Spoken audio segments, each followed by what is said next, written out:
everyone, and welcome to this episode of the Psychic Explorer. It's another guest episode. I hope you're well, and more to the point, I hope you've had a good Christmas. I'm recording this at the end of July 2025, but I'm conscious that by the time that this goes out, it will be January, I think. If scheduling is right, should be January 2026. So Happy New Year. Happy Christmas. This does seem very odd because at the moment it is so hot outside. I can only imagine at the moment I must now be freezing in my little Victorian terraced house with the central heating put on to full. But enough about the weather, enough about that. I want to introduce Rob today. Robert Lomax is someone who I met from my perspective now, about 18 months ago, maybe a little bit longer. Rob went to the first development circle that I went to. Rob is such a lovely guy. He's very calm, very chilled out individual. He suffered a really major loss. One of his sons, his third son, I believe, died when his son was very, very young. I believe just months old. And this sparked a reawakening within Rob. Rob had always felt the presence of his guides. He'd always felt this. In fact, in the interview, he says that he remembers as a child seeing these beings at the end of his bed, and they really scared him. But Rob's perspective comes from a very different place to what I have become used to within the spiritual community. Within the spiritual community, it's very much love, light, rainbows, angel wings, and all that sort of stuff.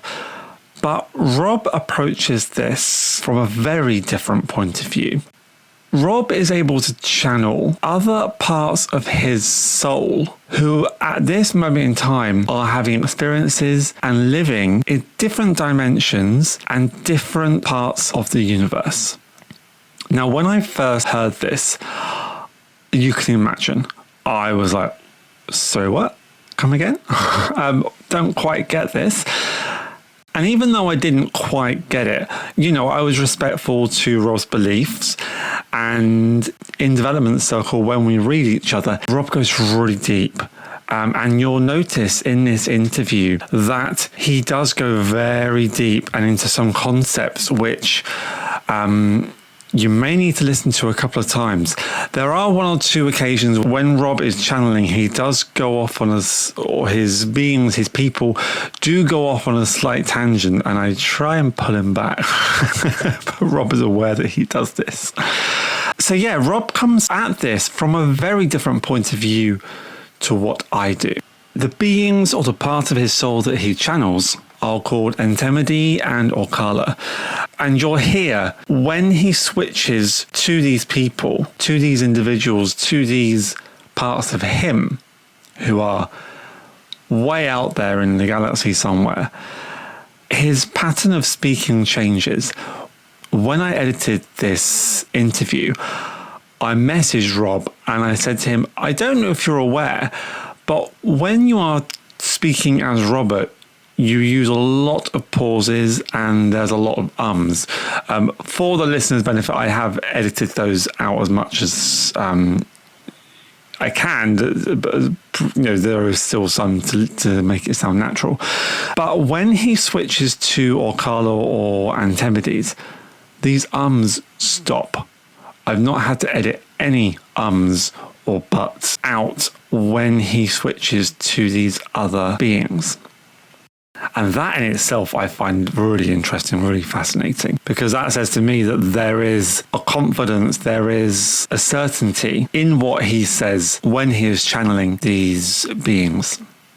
This interview is a first for me. Rob lives about 15 minutes from me, so I arranged to go and see him and actually interview him face to face. If memory serves me, this was done pretty last minute and I hadn't put any questions together. So not only is this the first interview where I am doing it live in front of him, face to face. And you'll hear the audio, it sounds like I'm in the room with him. I have got clip-on mics, but I couldn't get them to work properly. So I put one on Rob so that you could hear him speak clearly. And my microphone is a little bit further from me than I would have liked. So I sound a little bit distant. You might also hear some birds in the background because it was so incredibly hot the day that we did this interview that all the windows are open, so you can probably hear the birds in the background. And I was also sat on one of Rob's big leather chairs and it was squeaky and creaky in some parts. I tried to take that out, so if you can hear some noise in the background, then I apologise for that. But because this was done pretty last minute, I hadn't come up with any questions. I thought, let's try and do this as off the cuff as possible. That being said, I'm pretty happy with the questions that I did ask him. I was trying to get my head around what Rob was saying then and there. And I've listened to this interview a few times now, and it does make more sense to me the second or third time that I've listened to it. So I will leave you with Rob. And if you have any questions about what this concepts are about, the concept of soul, the concept of self, the concept of experiences rather than lessons, then do reach out either to me or Rob. You've got the details, you know where I am. So yeah, so buckle up as we go to interdimensional and interplanetary beings. Here we go.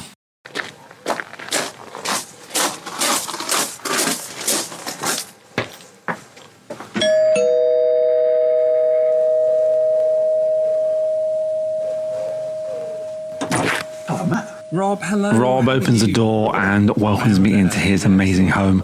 I step into an entrance hallway which is full of paintings, all painted by Rob.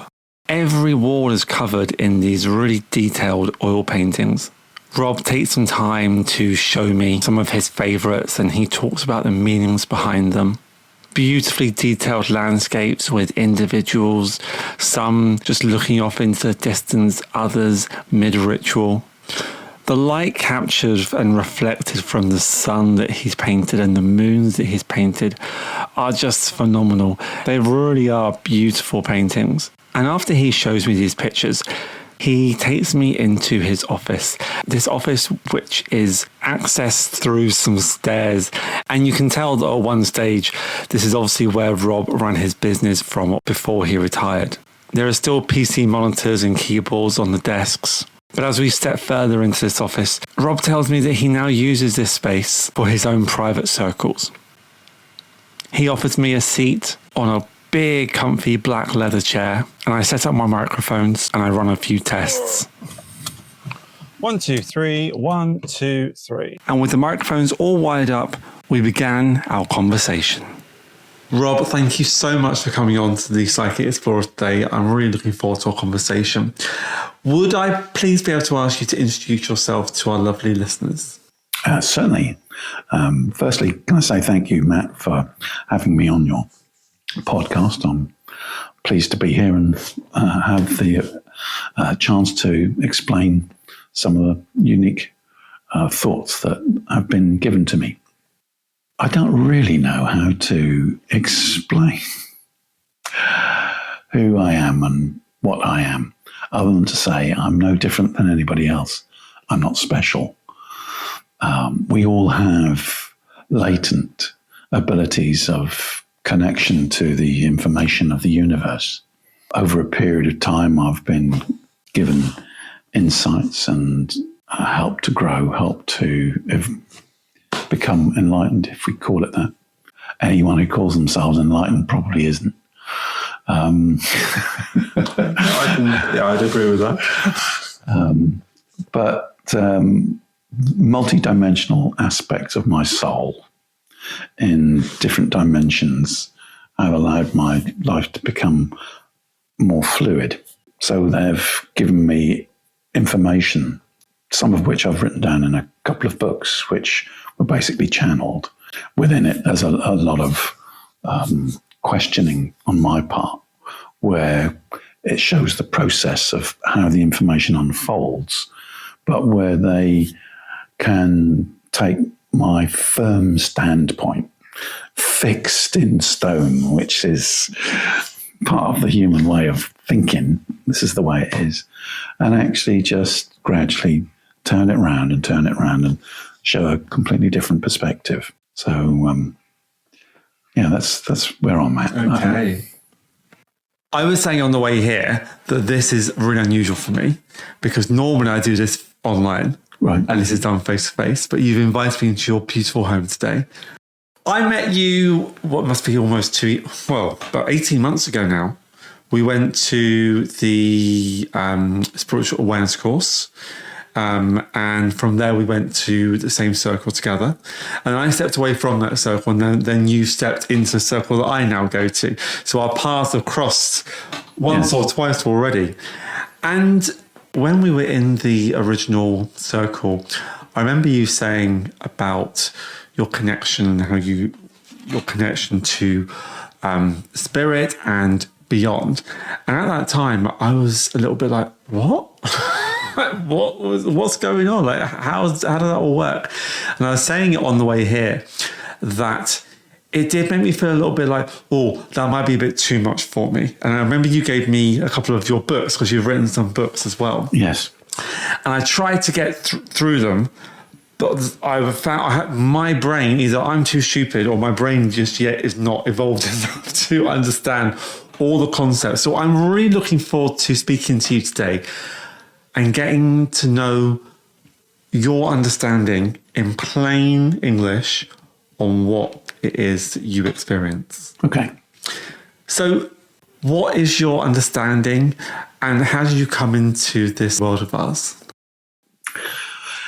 Well, I think when you ask anybody that question, the answer is going to be quite long, but I'll make it as short as I possibly can. When I was a child, I used to see very strange beings at the end of my bed. And I mean very strange. I told my father about them and he got quite worried. Thought there was something wrong. And he said, well, tell them to go away. So I did. And they actually went away. And at different times through my youth and my teenage years, I had various psychic experiences or things that happened, things I was aware of. But I never paid them much credence. It's just one of those things. Yeah.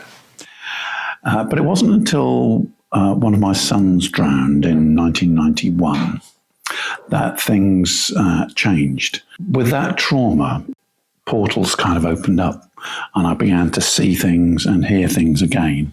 So it reignited my connections. And over a period of time, I got to know my guides, and eventually I knew that my guides were actually part of my soul and part of my multidimensional expression. But they would give me information. They would, if I might ask a question, and they would turn that around and say, it's an interesting question, but we want to look at the reason why you've asked that question. So they wouldn't actually let me get away with anything. And most of the work revolved around duality and the subconscious, seeing how our minds or our subconscious mind just kind of dictates to us, to the point of developing it to a point where they challenged the idea of self. Eventually they disclosed that they both are, Antemidae is Andromedan and Orlaka is actually Arcturian. So let's talk about this because they have these individuals have names and they have places where they belong in the galaxy, and this is their home. Yes, they do indeed, but they live in a different dimension. I would perhaps call it a different density. Okay. And they think and live very differently to us, but they're humanoid. We have a sense of self. They say they have a sense of individuality. Our sense of self is combined with our drivers, if I call them that. So we might do something in order to get a result. We might want approbation from somebody. We might want praise from someone. So we do something in order to get the payback. Yeah. They would say they don't do that. They don't need to do something to better themselves because otherwise they're never good enough. Whereas they are what they say they are, just is.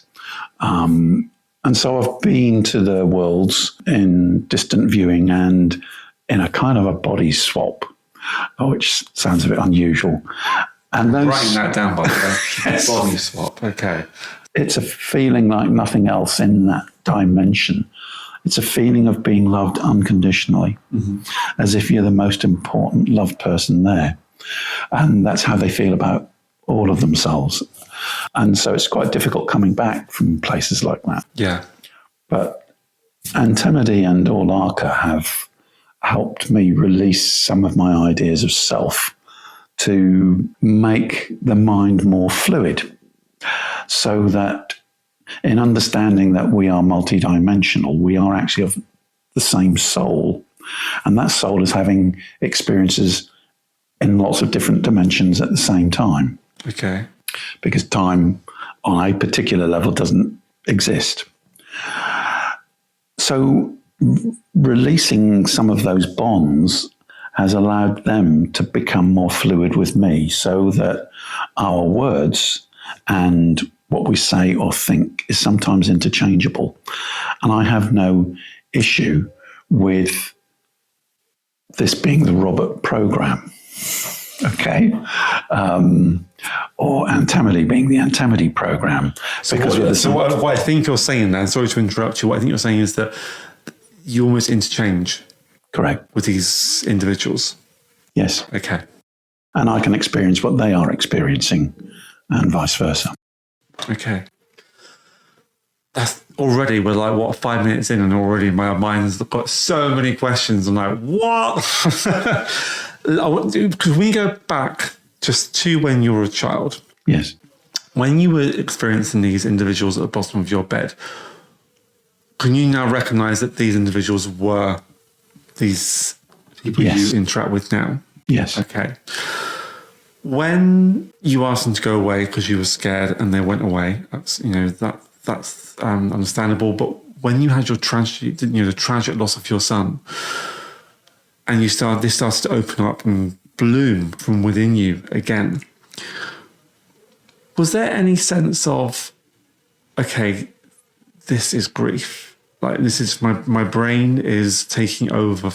Grief is protecting. My brain is protecting me from grief, and this is a way of dealing with it. Or were you taken straight back to your childhood? Grief is a process, and I still went through the grief process, but I began to understand different things about it. Okay. For example, it would seem like a roller coaster ride. And one would fear the moment of sadness.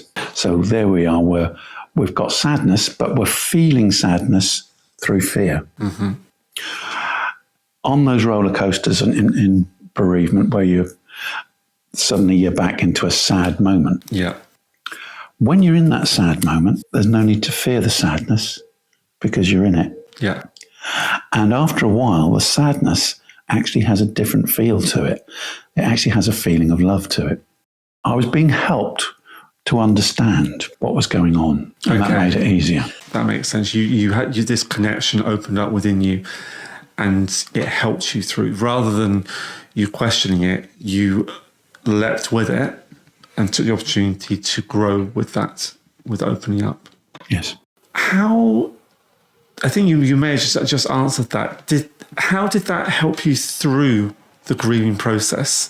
Do you feel that your connection to these individuals allows you to come to terms, and I don't know if there's any way you can come to terms with a loss like that, but to be able to help you to move forward in your life? It was a little bit stunted at first because of the emotional stuff, but after a year or so, or perhaps a couple of years, it wasn't so raw. So it was easier to talk about things in a more general way. I had seen my son twice since he died. And it was quite interesting conversations with him. It was about how there was a pact made between he, my wife, myself, and my other living sons at the time, for us all to have that experience.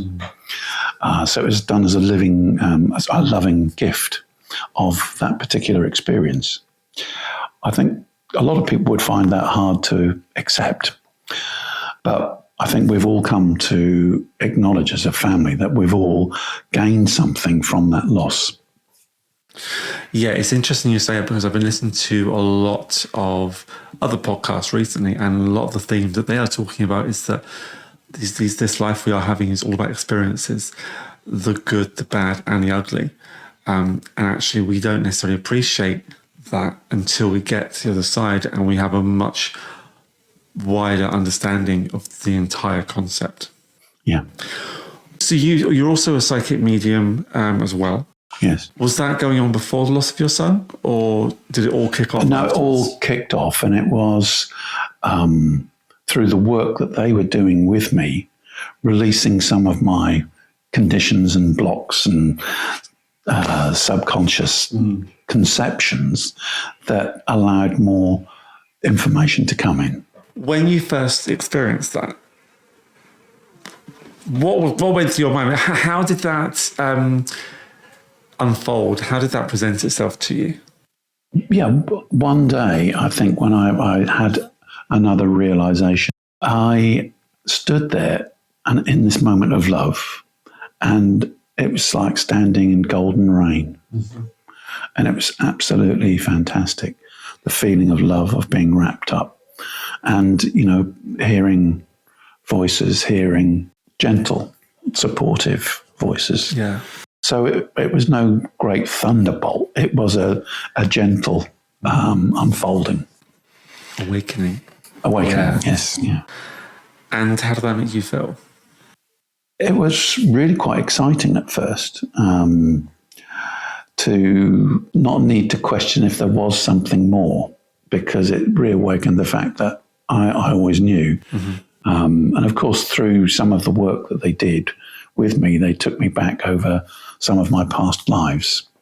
So they were in past lives on Earth and past lives on other planets. And you mentioned a little bit earlier about experiences. They took me back to one particular experience in the time of the Roman Empire. Two, actually. One where I was a slave in a quarry. But it's nice to hear of a past life where you're not Cleopatra or you're not Napoleon. So that's yeah. Well, in that particular one, I had this unconscious belief in myself that it didn't matter what I did in this life, it would always go wrong. It would always be taken away from me. And it was because I was a slave in a quarry. And I remember the templates around these stones and the strings we would work to. But it was basically run by a militia, I would call them. And I was the foreman of the quarry. If, you had to meet a certain performance, and on an occasion, I remember that I was told to beat one of the other slaves, and I refused, so I was beaten.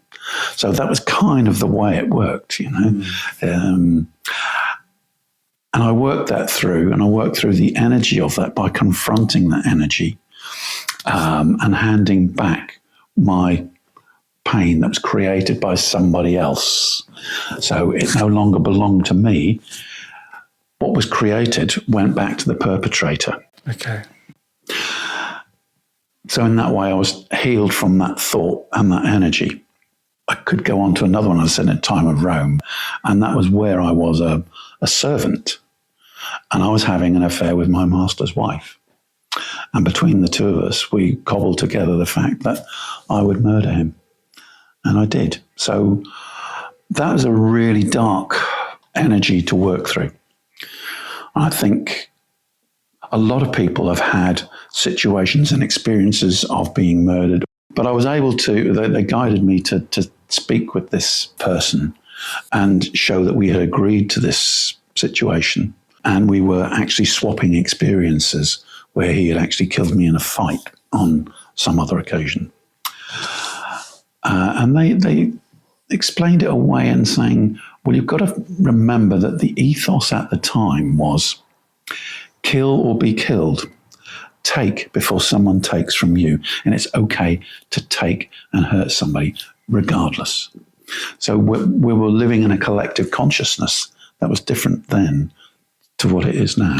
I was going to say, big disclaimer to listeners, that is not permission to go out murder people or rob or pillage or anything like that. Thank you very much. I do not want that on my conscience. I want to talk about these. I have to write his name. What are the names again? My name is Antemidae. I'm able to move into Robert's consciousness without concern. He has no concern. Indeed, quite often with questions that are answered, he doesn't know the answers, and I will come in and give an answer for him. You see, we come at this in a very different way. We look at the universe in terms of energy and information.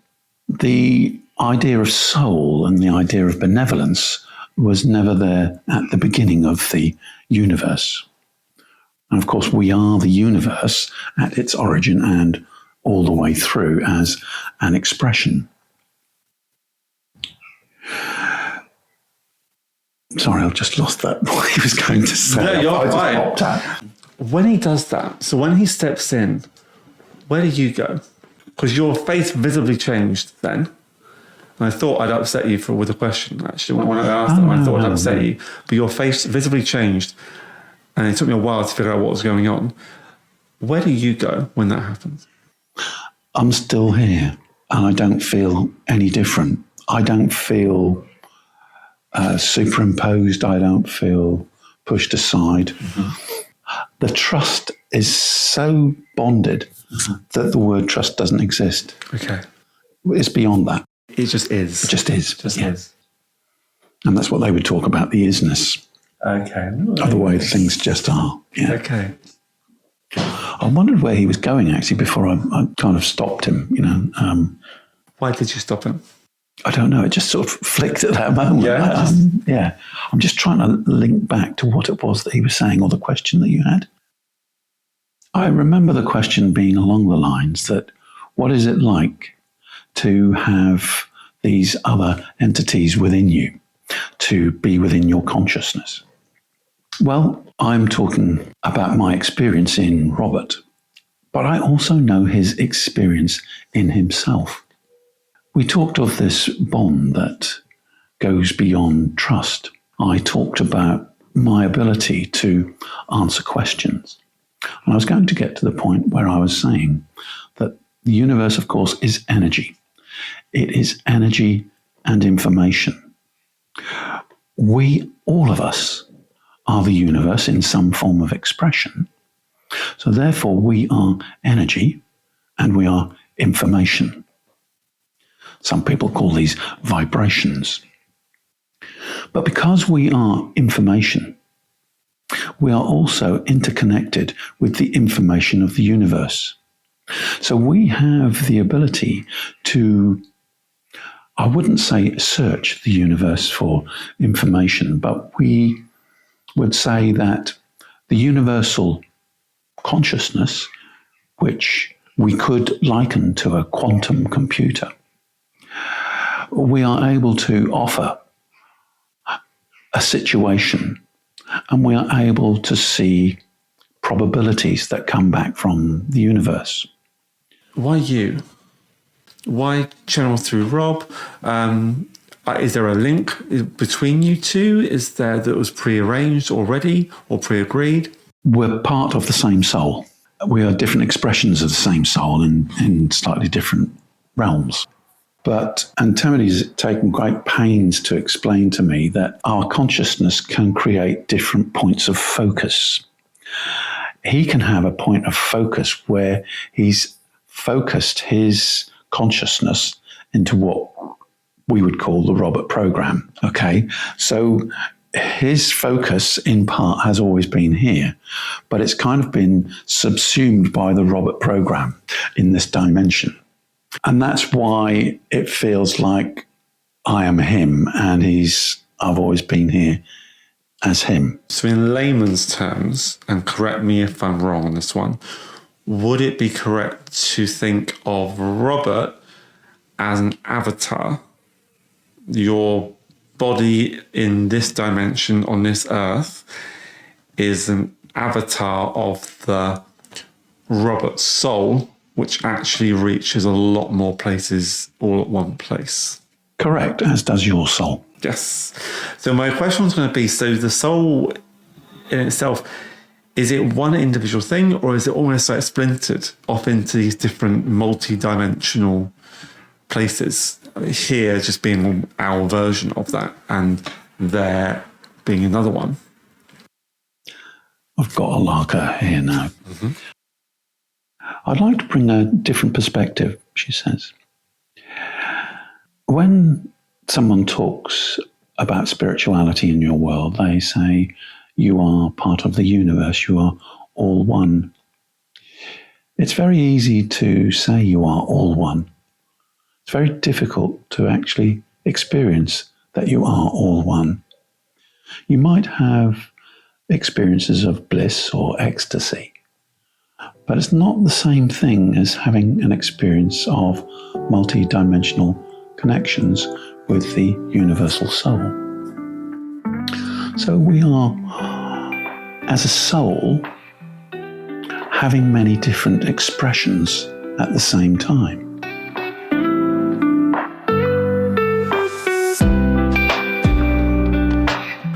I told you that Rob came to this from a very different perspective than myself.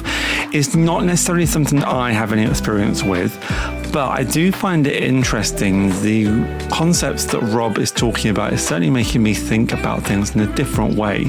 I said this to Rob during the interview, but I edited it out. If I let his words wash over me, I get the gist. It's almost like you're reading an old novel from the Regency or Victorian period. If you read it word for word, personally for me, I get lost in the minutiae, the granular, the detail. However, if I scan read it, suddenly I'm able to understand what is going on. And I find the same with these concepts, that if I just let the ideas wash over me, they make much more sense.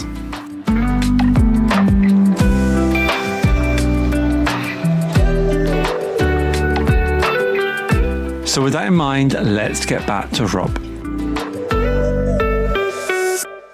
So, okay, here is a question for you and Rob. So your understanding of interacting with these worlds, these dimensions, how has that affected your understanding of spirituality as we might know it in this concept? I mean, spirituality for me is about being able to communicate or have faith that there is something more after we die, whether that be a religious thing, whether that be something faith-based. From what your guides or your individuals are saying, actually, I'm not even sure that's true. This is just an existence to get experience.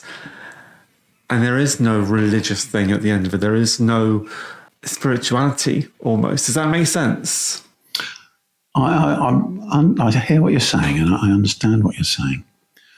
But I think we would use the word spirituality in that sense, that it is a form of change, evolution. Another life. Yeah. Is spirituality a way of being rather than religion? Yeah, this is the danger of me not writing questions down, not being succinct enough in the way I talk. Maybe it's with religion. What there is there's a person put there between you and your God, which is yourself. I guess what I'm trying to get at is that, right, so I'll put it this way. Okay, so my mum's gone, and I feel like I can have communication with her and that she can guide me, even though she's not here in the physical. Some people might see that as religious. I personally don't. Other people would see that spirituality as something strange and spooky. From what your guides are telling you, would guides be the correct phrase to use? Or yeah, well, I would now not call them guides. I would call them parts of myself. Okay, so those parts of yourself that you channel, from what they are saying, this is from what I understand, it's not necessarily that. Once you pass, you are just in another existence. There are different processes to that, so I understand, and I think it depends on who you are and what you believe and what you're thinking, because what you believe is reflected in what you see. If you're afraid of a lot of things, then you're going to be afraid of possibly death or afraid of certain things. So actually the world is a reflection of who we are. We see ourselves in the outside world. I'm probably going off on a tangent away from that if I don't watch out. The idea of karma, which some have, karma as we know it has ceased to exist.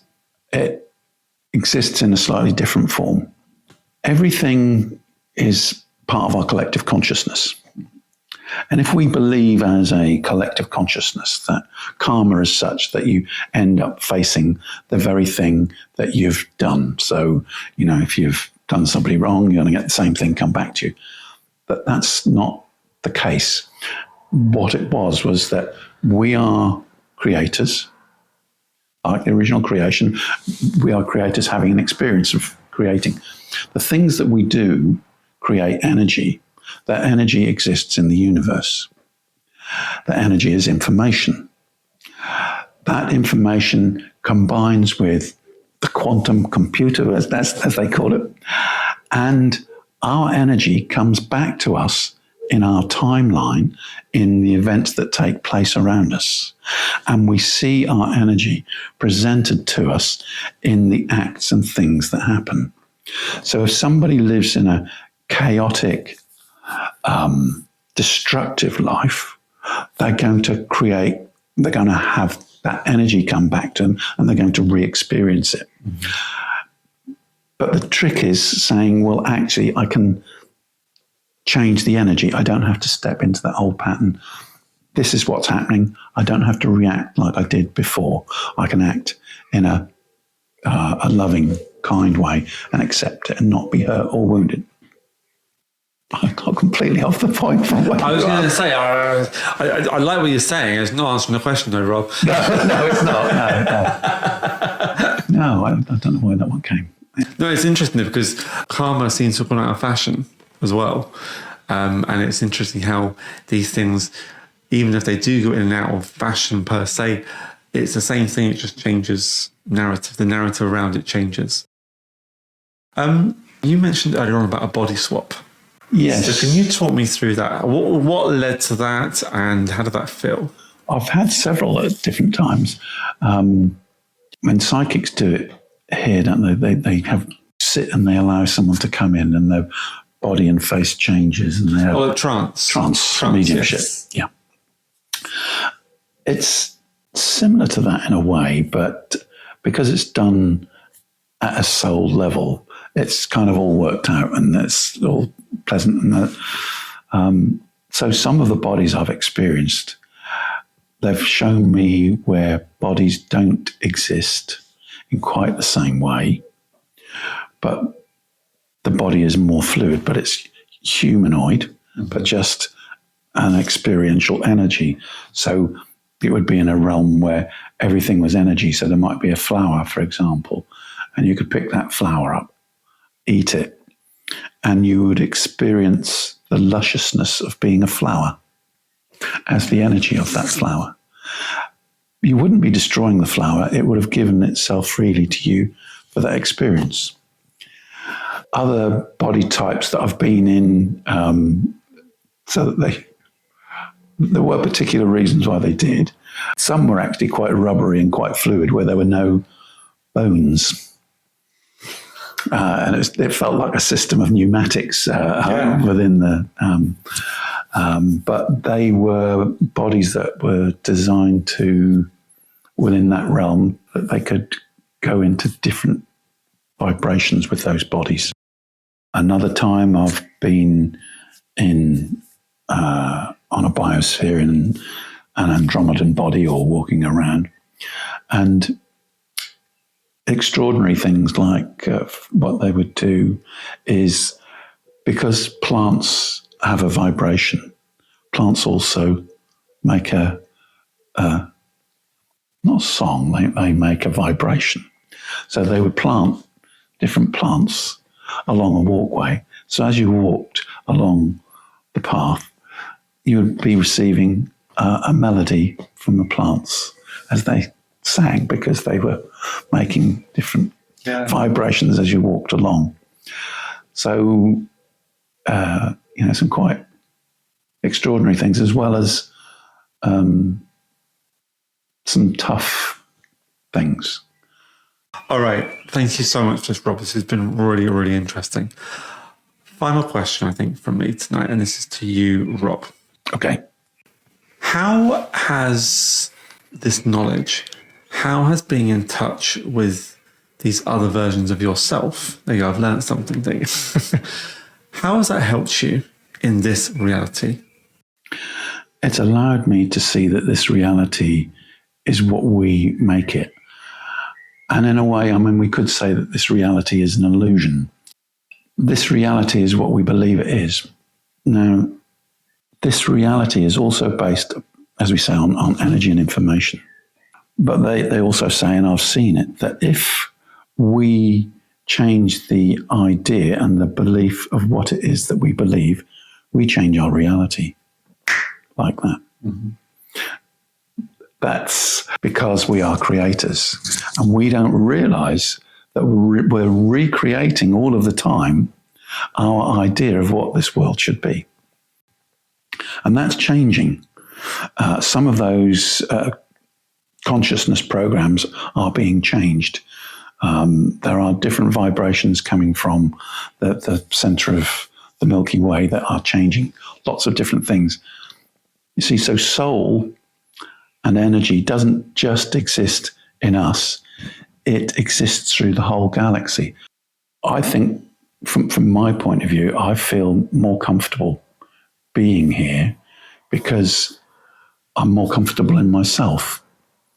And I'm more comfortable in myself because they've helped me understand my place in the universe, and that there are places of humanoid existence and dimensions that we can exist in where there is no hate, where there is no fear, where these things don't exist, where love and harmony exists. Some people might call that an idea of heaven. But there's a lot more about our history that we've been hidden from. Mm. That subject in itself would take... I was going to say, that was the final question, Rob. Yeah. Thank you. Thank you so much. I've really enjoyed that. I've really learned a lot. I won't pretend to understand everything, but I certainly have learned a lot, and I'm going to listen to this back. And thank you so much. Well, thank you for coming around. I do enjoy talking. No, that sounds bad, doesn't it? That sounds really bad. That's quite good for a podcast. That's good. Thank you so much, Rob. You're welcome.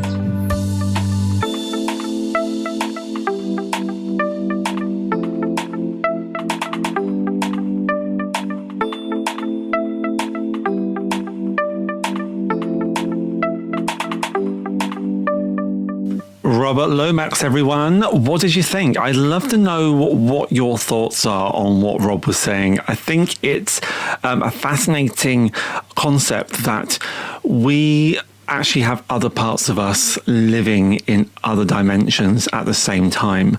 It's something that doesn't necessarily chime with me, but that's purely because I think I've got quite an egocentric view of my life, and the idea that there is another version of me or another part of me somewhere else that I have no control over is a concept I still haven't quite got my head around. But I'm open to it, and we'll see how my thought process goes. But I'd love to know what you think. Let me know. You can find me at the.psychic.explorer on Facebook, Instagram, and Threads. Okay, I am not going to analyse this any more than I already have.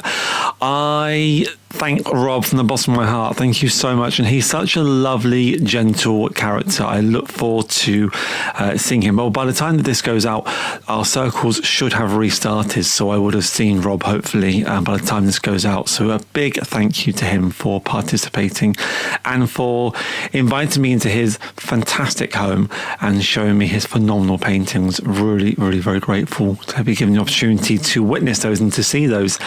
Right, the next guest episode is going to be Kim Charleston. I listened to Kim when she was on an episode of a podcast called Opening the Door. Really fantastic podcast, and one day I might pluck up the guts to invite Hayley B, the person who runs that podcast, onto here to talk about her journey. But I heard Kim Charleston talk about her channeling her spirit guide Monty. And again, similar with Robert, I was like, this is interesting. Doesn't necessarily vibe with me at that time, but I'm interested, I'm intrigued. I reached out to Kim and she was more than happy to come onto the podcast. And we recorded an episode. So that is coming up in February, and actually it's quite nice for the Valentine's episode because Valentine's is all about finding your partner and being the person or being cared for, and I really feel that Kim has that relationship with her guide, not in a romantic way at all, but more of a support, more of someone who is always there for her, someone who can guide her through her life. So Kim Charleston's episode will be on in February. Listen out for that one. If you haven't already, make sure you subscribe, make sure you click the notification bell on whatever platform it is that you are listening to this. And that means that this podcast will go straight into your, will notify you as soon as a new episode drops, basically. So if you're interested, if you want more, then make sure you do that. Right, you lovely lot. I will see you in the next one. I don't know what I'm going to be talking about because it's not been recorded yet, but I will have something to talk about, I am sure. Sending you all my love, and if you're in the northern hemisphere, wrap up nice and warm. If you're in the southern, send some sunshine my way.